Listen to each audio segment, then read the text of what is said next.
আসসালামু আলাইকুম দর্শক, দেখতে পাচ্ছেন আমাদের একটা ইন্ডিয়ান মডেল গাড়ি ডেলিভারি হচ্ছে। তো গাড়িটা কোথায় এবং কার কাছে ডেলিভারি করলাম আমি ভাইয়ের মুখে শুনে নেব। আসসালামু আলাইকুম ভাই। ওয়ালাইকুম সালাম ভাই। আপনার বাসা কোথায়? বাসা হলো জামালপুর জেলা বক্সিগঞ্জ থানা।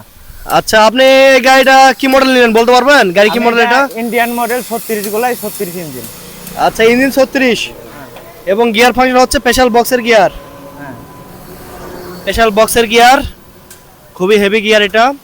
গাড়িটা আপনি কিভাবে নিয়ে যাবেন? বালাসি ঘাট হয় নৌকার মাধ্যমে নাকি? হ্যাঁ, বালাসীঘাটায় নৌকার মাধ্যমে নিয়ে যাব। এখান থেকে কত দূর? অনেক দূর তো হবে মনে হয়। হ্যাঁ, অনেক দূর। যাও, গাড়ি কি পছন্দ হয়েছে আপনার? মন থেকে বলবেন। গাড়ি পছন্দ হয়েছে। গাড়িটা আমার নেওয়ার ইচ্ছা ছিল আরো 3 মাস আগে, আসলে আমার টাকা ম্যানেজ হয় নাই। এখন ম্যানেজ হওয়ার পরে তারপরে রাসেল ভাইয়ের এই জায়গায় আসছি। আচ্ছা, দূর থেকে কোনো ভাড়া আসলে কি এখানে কি ভালো গাড়ি পাবে না খারাপ গাড়ি পাবে একটু হ্যাঁ, বলেন। ভালো গাড়ি পাবে নিশ্চিন্তে। ঠিক আছে, এবং আমাদের কথার সাথে কাজের মিল আছে। হ্যাঁ, কথা কাজে মিল আছে ভাই। যাই হোক, সব ভালো থাকবেন। আর ভাই কিন্তু আমার অনেক বড় ভক্ত, 3 মাস থেকে আমার রেগুলার ভিডিওগুলো দেখে, তাই না ভাই? ঠিক আছে। গাড়িতে সব দোয়া করবেন। ভাইয়ের নামটা আরেকবার বলেন। আমার নাম মোহাম্মদ সাকিব ইসলাম। সাকিব। সাকিব ভাইয়ের নাম। ঠিক আছে, ভালো থাকবেন সবাই। আসসালামু আলাইকুম, আল্লাহ হাফেজ।